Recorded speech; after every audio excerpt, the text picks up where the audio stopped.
മക്കാബിയരുടെ ഒന്നാം പുസ്തകം 11-ാം അധ്യായം 63 മുതൽ 74 വരെ തിരുവചനങ്ങൾ.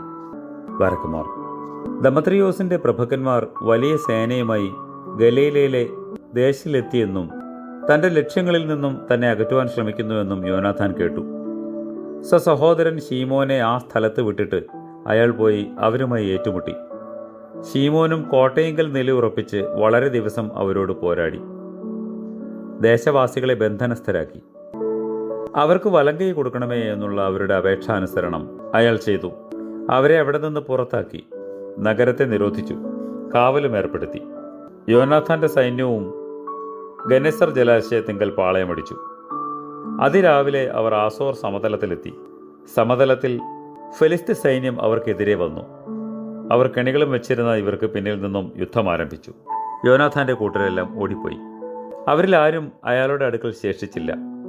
എന്നാൽ അബ്ശലോമിന്റെ മകൻ മത്തിയാസും ഫാഹിയുടെ മകൻ യൂദായും സേനാധിപന്മാരുടെ പ്രമാണികളും യോനാഥാന്റെ കൂടെ നിന്നു. യോനാഥാൻ വസ്ത്രം വലിച്ചു കീറി തലയിൽ പൂഴി വാരിയിട്ട് പ്രാർത്ഥിച്ചു. അവരുമായി പോരിനിറങ്ങി.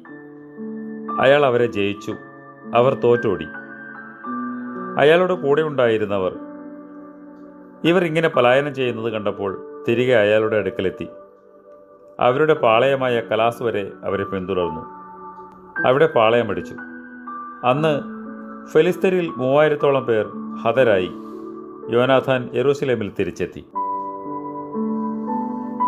കർത്താവേ, ഞങ്ങൾ നിന്റെ സ്ലീബായിൽ അഭയപ്പെടുന്നതുകൊണ്ട് നിന്റെ കരുണ ഞങ്ങളുടെ മുമ്പിൽ വേഗം പ്രത്യക്ഷപ്പെടണമേ. ആമേൻ.